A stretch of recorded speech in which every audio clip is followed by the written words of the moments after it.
Seja bem-vindo, bem-vinda ao estudo do Livro dos Espíritos de hoje. Busque um ambiente tranquilo e sereno. Prepare o seu recipiente com água, que será magnetizado no decorrer do estudo de hoje, e fixe o pensamento em Jesus. Bons estudos!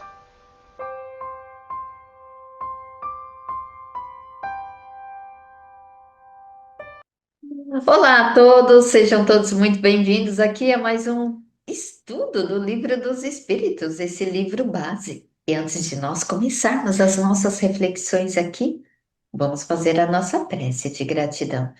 Vamos agradecer ao nosso anjo da guarda, os nossos mentores que nos acompanham nessa jornada terrena, a Nossa Senhora Mãe Santíssima por nos envolver todos os dias com seu amor e a seu Filho, nosso Mestre Jesus, pelo seu carinho, pelos seus ensinos, Mestre. Muito obrigada por caminhar conosco. E agradecemos a Deus pelo dom da vida, pelo dia de hoje. E com muito respeito e gratidão, adentramos as questões de hoje, rendendo graças a Deus e graças a Jesus. Então, assim, para começarmos os nossos estudos, Gerson, pode fazer a primeira de hoje, né? questão. Que é a 576. Pergunta: os homens que têm uma missão importante a ela estão predestinados antes de seu nascimento e dela têm conhecimento? Resposta, né? Algumas vezes sim, mas frequentemente a ignoram. Vindo sobre a Terra, têm um objetivo vago. Sua missão se desempenha depois do nascimento e segundo as circunstâncias. Deus os impele no caminho onde devem cumprir seus desígnios, né? Então, algumas vezes sim, mas frequentemente a gente ignora, né? A gente acaba ignorando.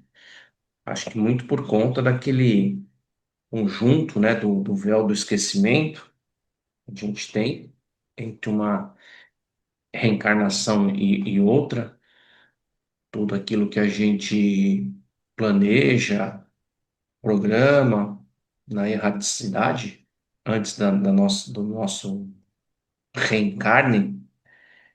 Então a gente sabe, né, que antes de nos encarnarmos, nós temos todo um projeto, um plano para cumprir aqui na provas e expiações, aqui na materialidade.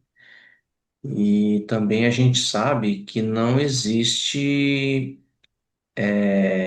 nada é por acaso. Ninguém vem a passeio, né? Que a gente sempre fala. Se todos estamos encarnados, mais tempo, menos tempo, né? Por um longo período, período curto, não interessa. Algum motivo tem, né? E se tem motivo vindo de Deus, são motivos nobres. Não dá para ignorá-los, né?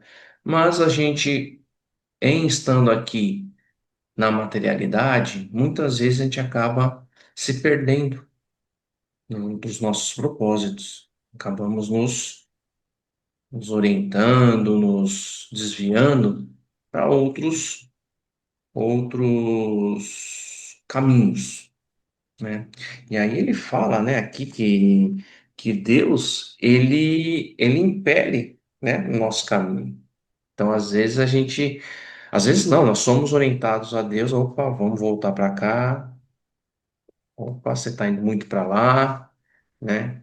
Então, foi apesar de uma resposta curta, mas ela foi bem completa. Se a gente olhar aqui cada palavra dessa resposta do Espírito da Verdade, né, a gente vê muitas das respostas, né? Uhum. E assim, né?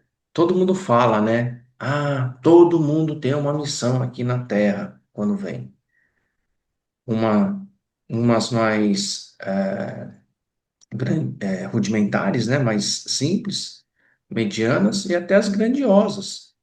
Então, a gente pode ter sido designado a ser um grande, por exemplo, ser um grande médium aqui, para curar as pessoas, para para divulgar, trazer novas informações para o nosso desenvolvimento, Uhum. para despertar nos outros os sentimentos nobres que deveríamos ter, né? Então, caridade, né? O bem ao próximo, né? Então, todas essas missões que os grandes médiuns têm, a gente pode ter recebido uma missão de salvar um país, libertar um país, liderar uma comunidade, um grupo de pessoas ao crescimento, a grandes descobertas, né? Mas também a nossa missão pode ser menor. É, por exemplo, a missão é, de se entender-se com a família, né? A missão de ser filho de fulano ou pai de Beltrano. A gente sabe que as histórias se cruzam, né? Já começa na família. Já começa na família, que já começa em vidas passadas. Uhum. Aqui é outro ponto que a gente estuda, né? Vamos nos retratar o quanto antes. Não vamos perder a oportunidade de estarmos juntos e nos retratarmos. Então, tem missões que são essas assim de simplesmente, né? Dentro da complexidade, né? Que envolve outras pessoas, né? Mas na simplicidade de estar dentro da própria família, Uhum. Uhum. de estar dentro do próprio lar. Tem que se retratar. Pode ser que você tenha que se retratar com o filho, se retratar com o irmão, com o pai, né? Então, assim, todos nós, então, temos uma missão, né? Uhum. Uhum. E, às vezes, né, essa missão ela deve vencer nossos próprios sentimentos.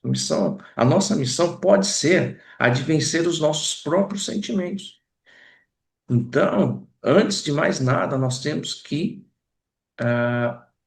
vencer os nossos sentimentos, né? Para aí sim pôr em prática as missões que a gente recebeu no mundo, para esse mundo. E ninguém sabe qual a sua missão, né? Para isso, a gente, como eu falei, vamos vivenciando aqui na Terra, vamos nos caminhando, Deus vai nos direcionando. Muitas vezes, o caminho de uma missão, ela começa numa dor, né? Através de uma dor. O que que é uma dor? É um desconforto, é algo assim que sai fora do teu eixo, né?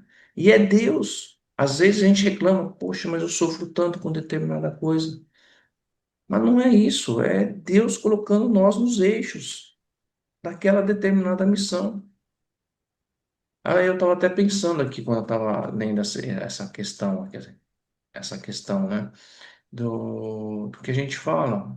Muitas vezes a gente acaba entrando numa situação pela dor. Eu lembro quando eu entrei no Espiritismo, foi mais pelo impulso da dor também, né? A gente foi atrás de uma cura, a cura de um ente querido nosso. E a gente acabou descobrindo, né, a doutrina espírita. Eu falo por mim, acabei, já conhecia, mas comecei a participar mais dos encontros, das palestras, e aí eu acabei, A minha missão era estar na sua vida, tá vendo? né? Existem pessoas que vêm na vida, né, com esse propósito. Eu lembro até a nossa colega, que foi o elo, né, que juntou os nossos caminhos. Aquela pessoa que através delas nós acabamos nos conhecendo, mas assim, de uma forma de ter pegado você a levar naquele evento, eu ido naquele evento também, nos conhecido. Então, assim, todo mundo tem uma missão, grandiosas, medianas, pequenas, rudimentares, né, como diz aqui, mas tudo é missão. Isso mesmo. E essa questão é bem legal, Gerson, e você trouxe alguns exemplos bem bacanas. Porque em muitos casos, ao espírito, nós encarnados aqui, a gente não tem consciência da nossa missão. Quantas e quantas pessoas, né, falam, ah, mas eu não sei qual é a minha missão. Será que isso é minha missão, né? Às vezes fica se perguntando, acontece um determinado fato na vida, será que essa é a minha missão? E às vezes a missão, ela tá tão simples ali, mas é como se às vezes você ainda tivesse coberto ali com um véu que não consegue enxergar também até uma simplicidade naquela missão. Quando você citou, por exemplo, médiums, aquelas pessoas que têm aquela oralidade maravilhosa. Hoje mesmo, de manhã, eu acordo cedinho. Então, era 6 horas, assim, eu já estava tomando ali meu café. E sempre aparece uma mensagem, né? No Facebook, né? De tal fulano lá, tá ao vivo. Falei, deixa eu colocar. Aí eu coloquei. Gente, que oralidade maravilhosa daquela pessoa que eu estava ouvindo hoje, né? Eu não tive oportunidade de continuar ali, de ver todo, né, a palestra da pessoa. Mas olha que oralidade. Então, às vezes, é através da oralidade, através dessa mediunidade de auxiliar, recebendo mensagens divinas, né, passando para as pessoas. Então, cada um é aproveitado, digamos assim, por Deus através daquilo que você pode, porque Deus, ele vai conceder aquilo que você é capaz. E quando a gente fala assim, a gente vai lembrar dos avatares, né? De Chico, de Valdo, nananã. Mas a gente pode pegar, gente, quantos evangelizadores a gente não tem? E não digo só na doutrina espírita, não. Quantos evangelizadores que vão a vários lugares levando a mensagem divina? Quantos pessoas que abraçam de forma muito leve, prazerosa, com alegria, uma causa, proteção dos animais, das crianças, dos idosos. Quantas pessoas não fazem esse trabalho? Aquela pessoa que, por exemplo, traduziu a Bíblia aí para todos, que colocou a Bíblia, o próprio Allan Kardec, que colocou aqui, ó, o Livro dos Espíritos, essas questões. Então, gente, tanto encarnado quanto desencarnado, cada um vai ter assim a sua missão e nem sempre esse roteiro é claro para a gente, né? Então mas você acaba sendo movida por uma força interior. Bem lembrado, Meire e Gerson, né? O esquecimento que temos, né?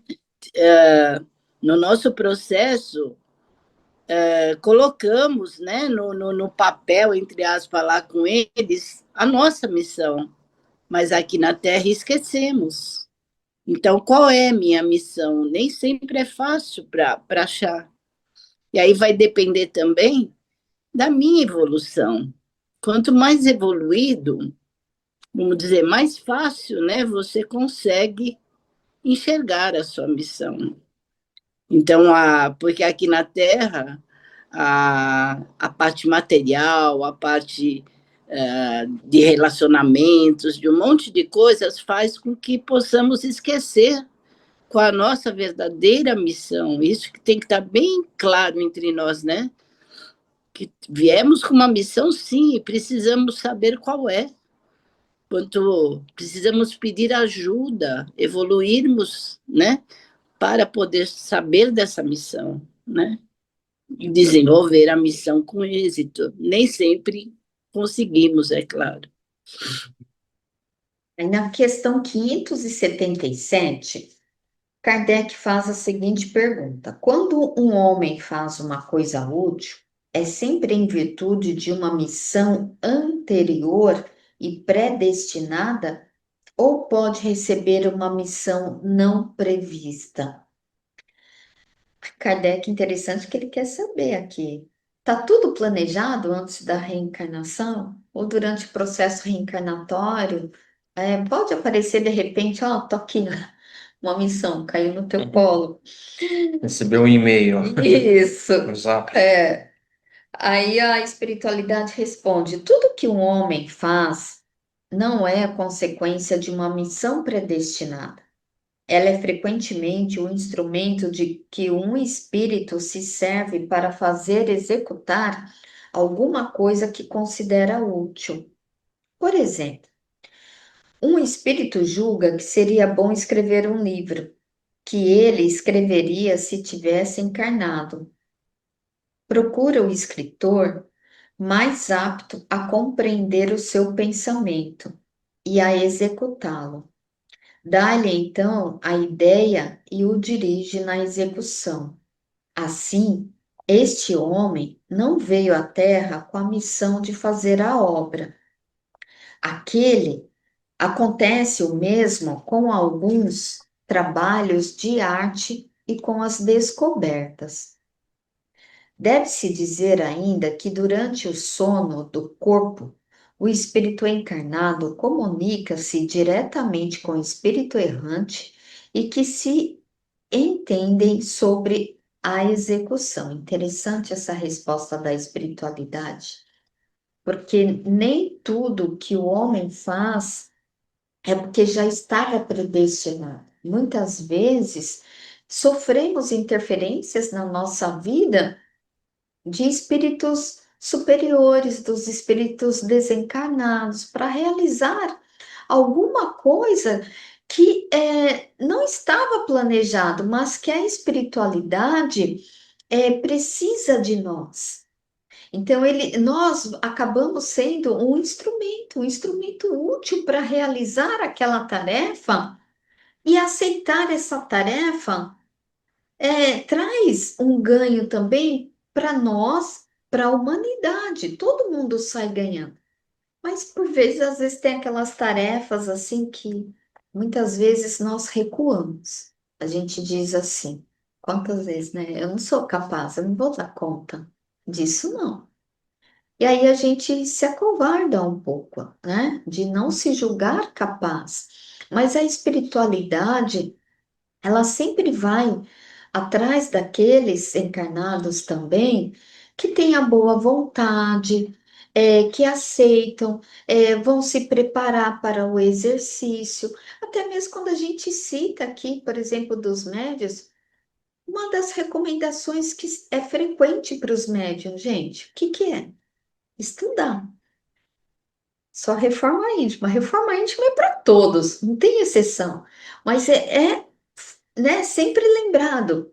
Por quê? Porque através desse estudo, desse exercício da reforma íntima, é que as coisas ali elas vão se realizando, vão ficando mais claras. E o espírito encarnado, ele pode ser inspirado por outro espírito que deseja realizar algo nesse plano físico.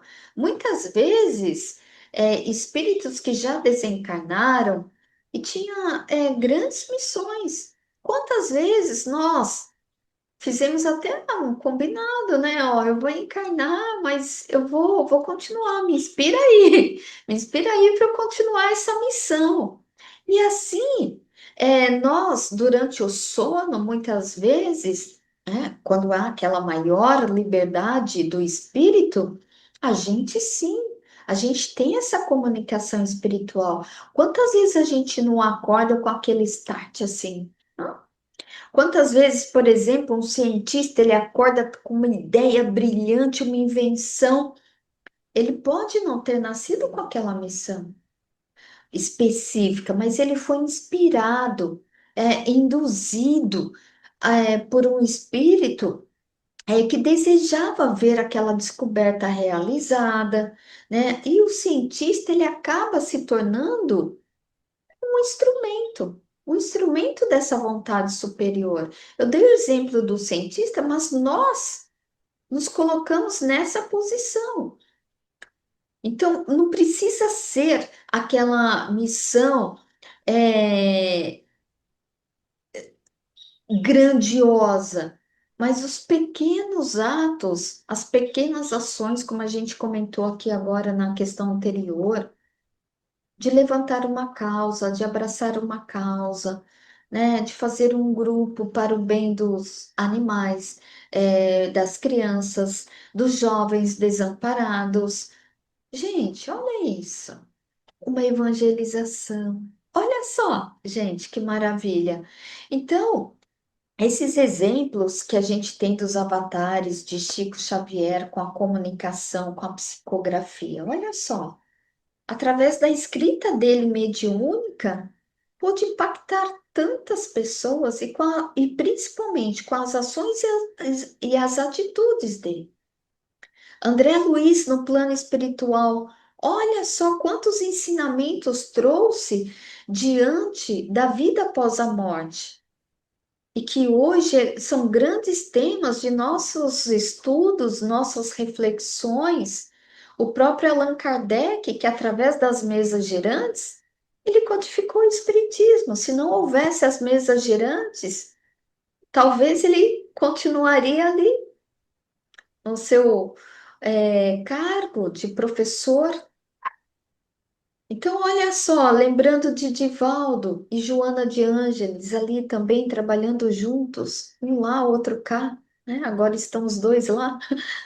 Então, olha só, gente, quanta coisa, né, para a gente refletir. É isso aí. A gente fica pensando, né? Por exemplo, o Chico, né? Quantas obras ele psicografou?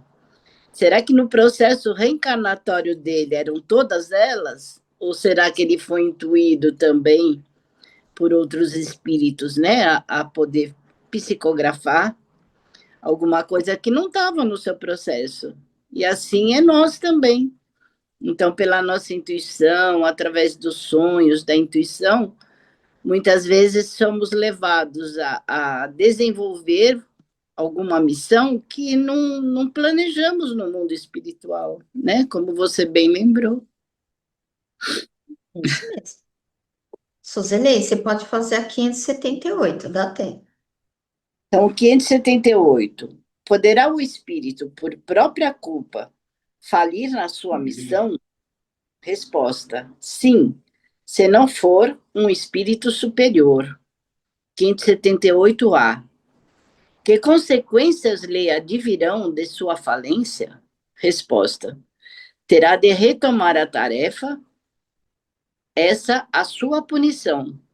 Também sofrerá as consequências do mal que haja causado.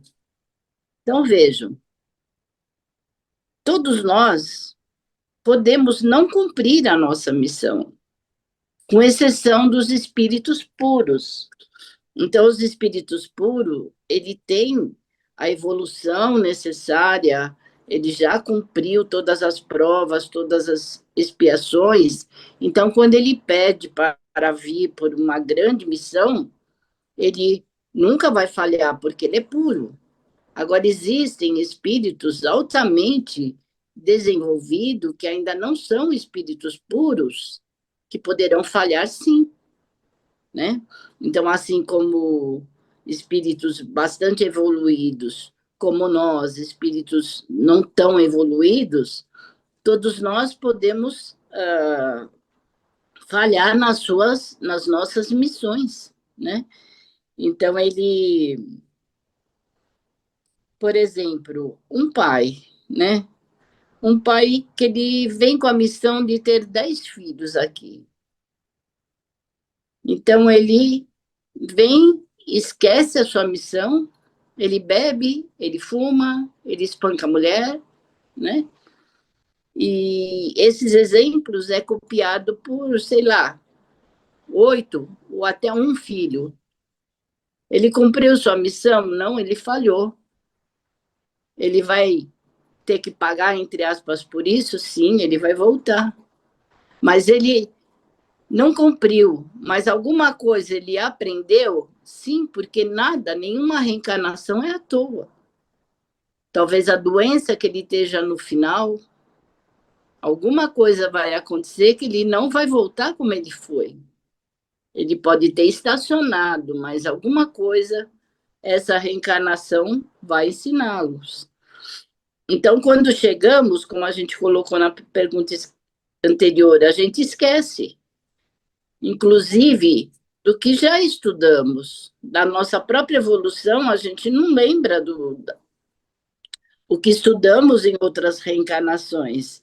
Então, se eu não cumprir, eu vou voltar para cumprir. As consequências desse mal dependem do que causamos ao outro, como eu coloquei o exemplo do pai, né? Então, que seguiu os maus exemplos. Então, vai haver alguma punição para nós, sim. Desencaminhamos pessoas também, vamos ter que pagar por isso.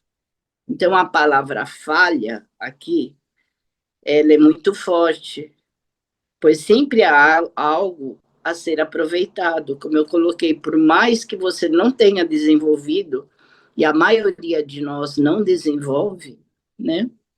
Essa palavra falha é pesada demais, porque alguma coisa ele aprendeu. Então, com raras exceções, muitos de nós falhamos e vamos voltar para fazer de novo. Alguns que não falham mais do que o previsto, a menos ou a mais. Então, tem espíritos não puros, mas bastante evoluídos, que eles vão fazer cumprir a sua missão até a mais. Eu acho que o exemplo que estávamos colocando na pergunta anterior. Além da sua missão, ele também faz a mais do que deveria fazer. E a maioria faz o quê? A menos.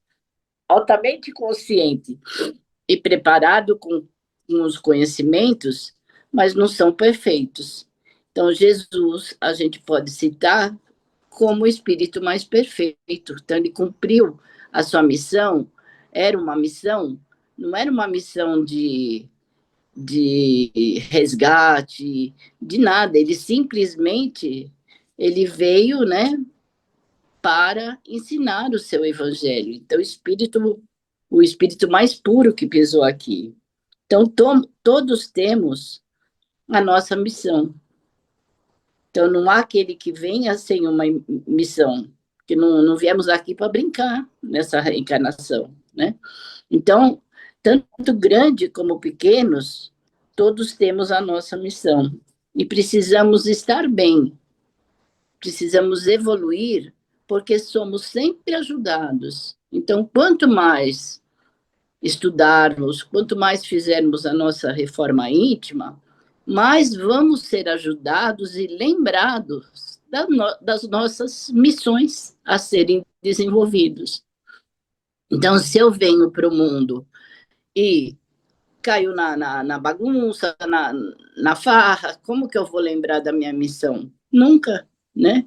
Mas se eu venho com o propósito de ajudar, de estudar, de ficar no bem, com certeza eu vou desenvolver a minha missão com êxito. E mesmo que eu não desenvolva totalmente a minha missão, eu vou ter mais condições, pela ajuda espiritual também, pelo meu esforço, de na próxima reencarnação eu cumprir um pouco mais dessa missão, ou total, né?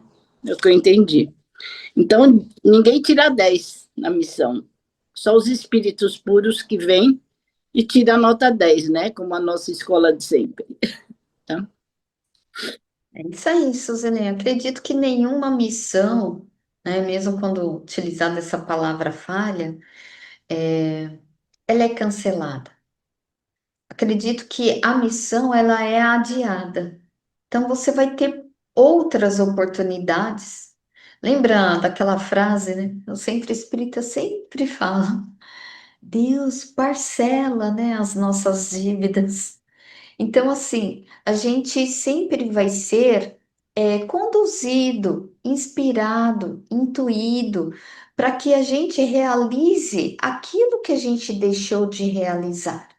Então, assim, vai ter sempre essa nova oportunidade, porque muitas vezes as missões que elas não são cumpridas, elas não são cumpridas por causa de escolhas nossas, diante do nosso livre-arbítrio, por escolhas equivocadas, por orgulho. Ah, não vou não, vou fazer aquilo lá, não. Né? Egoísmo, ah, não, o que que isso vai me beneficiar? Por falta de perseverança. Às vezes as pessoas falam assim, ah, eu não dou conta, não. Tenho medo de errar. Antes eu usava muito essa fala, eu tenho medo de errar. O medo de errar é orgulho, gente. Aí eu aprendi que é orgulho. A dura pena, mas aprendi que é orgulho. Então, assim, às vezes as pessoas também falham por ambição, né?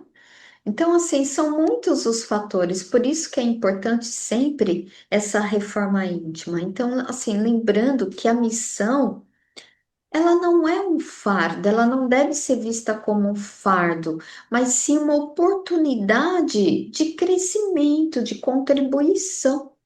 Então, por exemplo, às vezes, pessoas que falharam.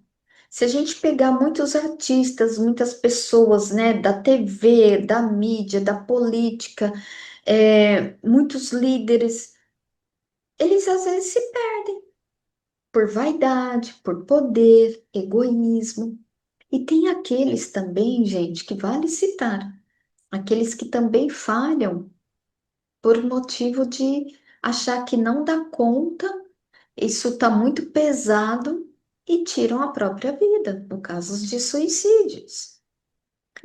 Decidem interromper a própria vida. Então, assim, diante daquilo que é colocado para nós, a gente deve fazer grandes reflexões, né? Aquilo que está sendo enviado para nós. E também trabalhar muito com alto amor, olhar para nós. Eu estou pronto agora? Se você acha que não está pronto, acalma teu coração. Eu faço isso comigo, gente. Acalma aí, Mary. Vai estudar mais um pouquinho, vai se aprimorar mais um pouquinho, depois você parte para isso. E assim, você vai caminhando junto com a espiritualidade e você vai recebendo sinais, gente. Não se apavorar, a gente recebe sinais, sim, sempre. É o que eu comentei na questão, né, na 576, que a missão, muitas vezes, começa em vencermos os nossos próprios sentimentos. Aham. De repente, a nossa missão é simplesmente vencer nossos sentimentos. Isso que você falou é bem interessante, porque às vezes você vai até para uma tarefa, uma ocupação de ensinar, de cuidar, de curar, de inspirar, de transformar, mas aquilo, antes de você auxiliar o próximo mais próximo de ti, quem é? Tu mesmo. Verdade. E nem só um exemplo rapidinho antes da gente encerrar aqui. Estava pensando em mim mesmo, né? Lembro no começo desse nosso grupo. Eu participava como ouvinte, com o microfone fechado, câmera fechada, só ouvindo, né, o que o grupo falava. E lá para a questão, quando tá quase chegando na centésima questão, que eu comecei a me soltar. Falei, não, deixa eu vencer essa minha timidez, deixa eu vencer, né, esses sentimentos aqui que me. Pô, não sou um avestruz para ficar com a cabeça embaixo da terra, né? Deixa eu participar, é tão gostoso, né? É verdade. Assim, nosso, aqui a gente não tem a ambição, pelo menos eu, de ser um canal do YouTube, né? Ser propagador. Aqui eu estudo, é como se a gente estivesse numa sala, né? Nós quatro aqui, discutindo, né? As questões, e, pô, então vamos participar, né? 4 encarnados, né? Quatro encarnados, exatamente. E assim, então quase eu demorei quase umas 60 questões, É verdade. uns 20 encontros para vencer esse sentimento que eu tinha, né? Muito bom, muito Sua bom. missão inicial, né? Sua missão, né? De repente, né? E olha só, gente, quantas questões, quantas reflexões. E assim Sim. chegamos a mais um final do estudo do Livro dos Espíritos e que todos nós fiquemos com a luz de Jesus em nossos lares e em nossos corações, gente. Tchau, tchau, até a próxima Tchau, semana. tchau. Deus abençoe a todos. Amém.